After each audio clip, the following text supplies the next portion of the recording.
The third and final act of Jedi Academy.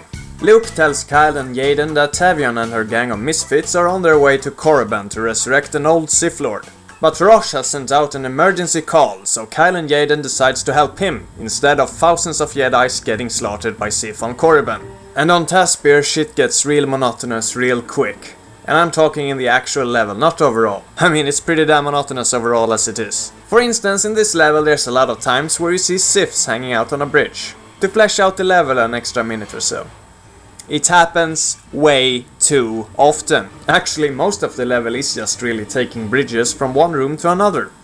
And the further you progress, the longer you get to stay inside, and do what Jedi Academy calls puzzles.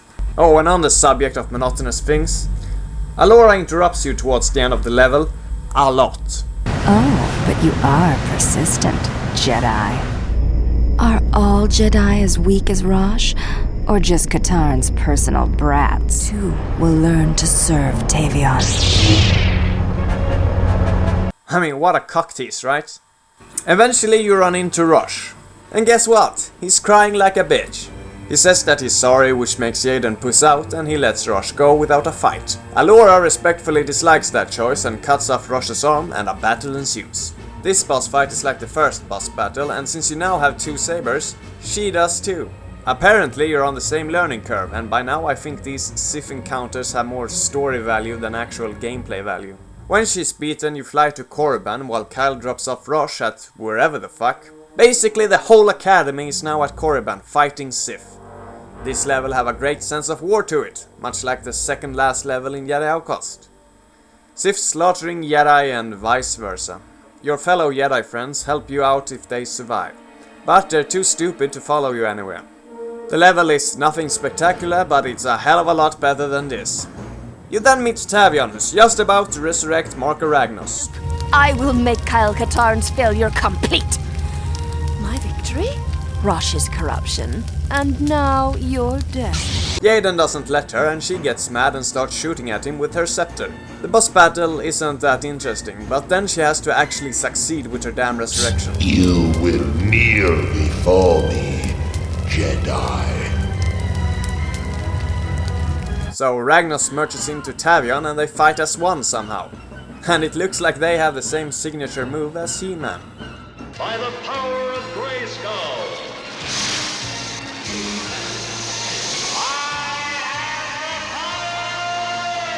Yeah, whatever, they bite the dust, and what the fuck? Why would that cause an explosion? No, scratch that. How are your limbs not disconnected, woman? You should have been blasted to smithereens. Ragnos runs back into his statue. Jaden gets out to grab a coffee with Kyle and Luke, and we get a small little ending cinematic. Thank you both. There's still a galaxy full of trouble out there. Are you ready for another mission? As luck would have it, I am. So, that was Jedi Academy. What a pile of shit, am I right? Okay, I was holding out on you.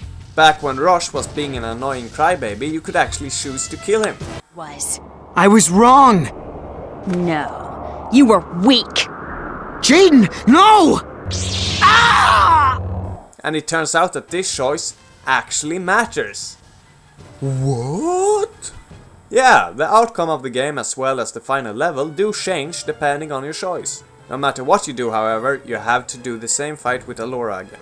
Yeah, don't mind Jaden's race and gender change, by the way.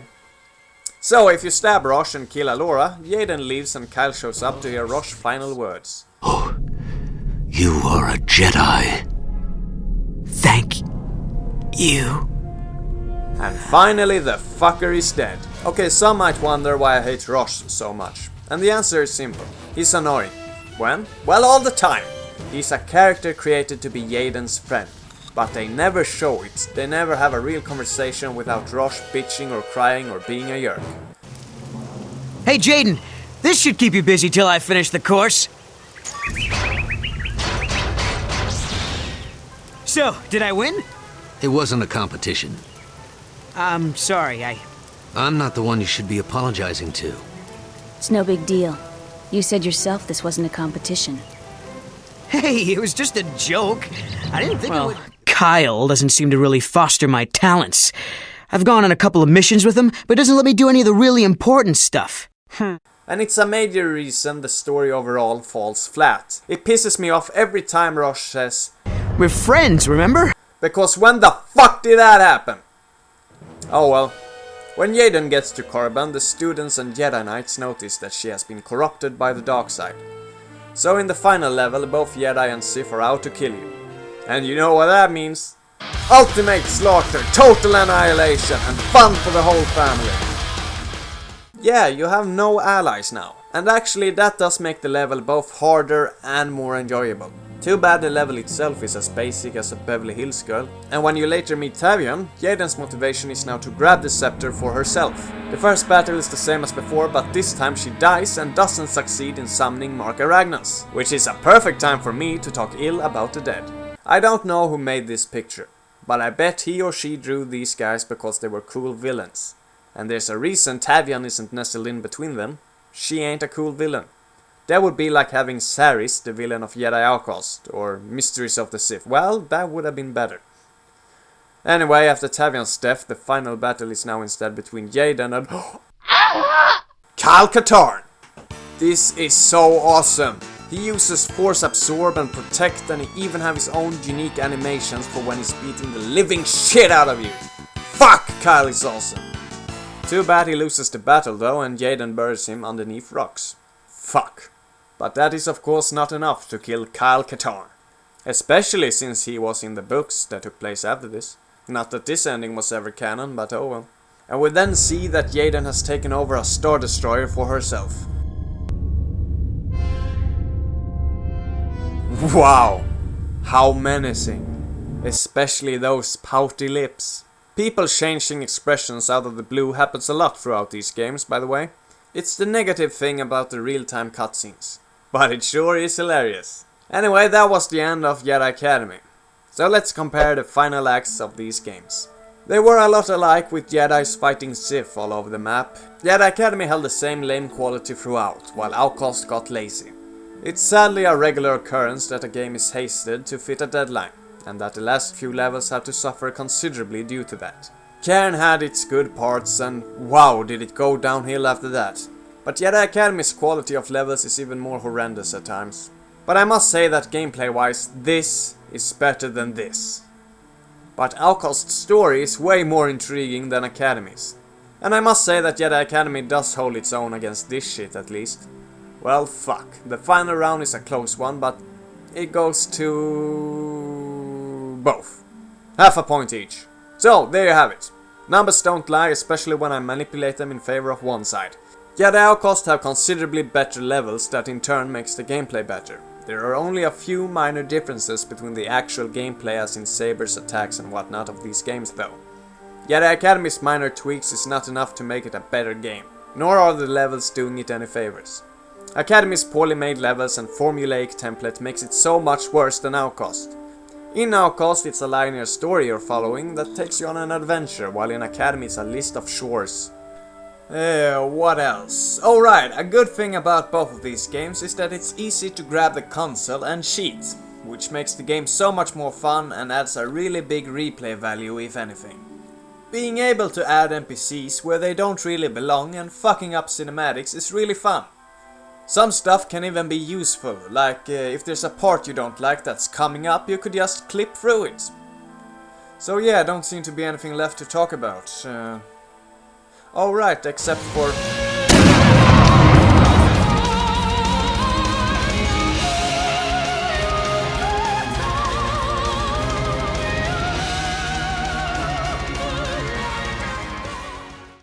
Okay, now I'm gonna talk about both games' multiplayer modes at the same time, so we don't have to waste our whole Tuesday night here. Yeah, Academy's multiplayer is awesome and has lots of sabers and shit. Okay, not like that. By the way, when playing these games I prefer to play the 1.02 version and the 1.00 version, so this will be a comparison between those. Now the single player was weird in a way, because the timing of the attacks are a lot different than in the multiplayer mode. Timing an uppercut or a death from above attack is really nothing like its multiplayer counterpart.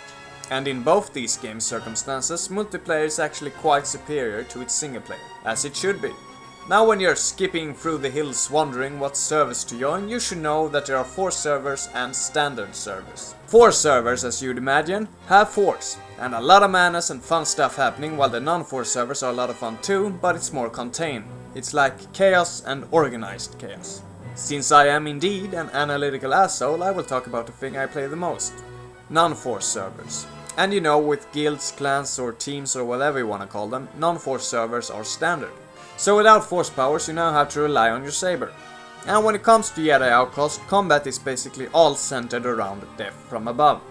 It's an attack that launches you forward when you press the jump button in the middle of a slash. It's sometimes a one-hit kill. And if you're doing a sideways slash, you can do a death from above sooner. And switching it up between these variations are quite confusing to the player. It's much like switching stances. Blue and yellow stance is mostly defensive stances, while red is offensive. And so when in the middle of a fight, chances are that you're gonna use a death from above a lot. Most people do. And here's the negative thing about that. Its aim sucks. The range of the attack can cause you to die by not really touching the actual saber itself. When you jump on a person's head that's doing the attack while he's aiming up at you, it will most likely kill you. And you're not even touching his saber. Which means the nonsense way you aim your death from above is basically how you'll win 90% of the time in Jedi Outcast. While in Academy the little cooldown after the death from above have been lengthened, so much so it's rendered totally useless. Which actually turned out to be a good thing. This means that in Jedi Academy it's not total bullshit aiming that decides your win or not. Though while that's better, rolling has been made into total shit too.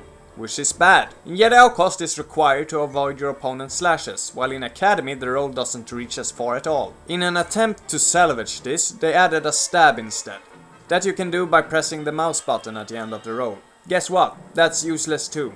Well, it can be used against people who does katas. What's kata, you ask? It's a stupid move you can do by pressing 2 buttons and a 2 seconds automated attack that requires no skill starts to happen. It also freezes the player, making him a target. I don't see why this had to be implemented. Oh well, another thing that I like more in Jedi Academy's multiplayer is that the red stance now have a free slash combo that you can do. While in Outcast the red stance only allows you 1 slash. This in my opinion does a lot. It makes Jedi Academy's multiplayer a bit more fluent as the red stance is the one used the most. Jedi Academy also took away the ability for you to uppercut mid-air, which is where it's the most beneficial to use. So there's a lot of pros and cons to both multiplayers here, but I must say, I kinda prefer Jedi Academy here. The freeway combo and taking away the death from above does make it more of a fair fight in my opinion. And there's an argument floating around that Jedi Academy's attacks do not do the same amount of damage all the time. I can't honestly say that Jedi Outcast don't have the same problem, because at times it sure feels like it's doing different damage. But yeah, let's pretend that Jedi Academy don't do the same amount of damage at all, while Outcasts do. I'd rather have different damage dealings than random victories based on the very inch you aim. So that's that. Since single player was worth 3 points, I guess it's only fair that multiplayer is worth 3 points too. So there. Oh fuck, no, I did not think this through. Okay, screw the point system. Let me finally conclude this 1 hour comparison by just saying this instead. Jedi Outcast had a way better single player campaign considering story, maps, level design, gameplay, well, considering everything really. So Jedi Outcast has the best single player. And it is actually my opinion that both of these games are 2 of the best multiplayer games ever. And actually I'd go as far as to say that Jedi Academy is the best multiplayer game ever created. So while Outcast has the best single player, Academy has the best multiplayer. And why no one is making a sequel to this, I have no idea. Though judging by Raven Software's latest games, they should not be allowed to make the new one. With order and light, you are the sentinels, silent and sure, keeping watch in the night, keeping watch in the night. You know your place in the sky.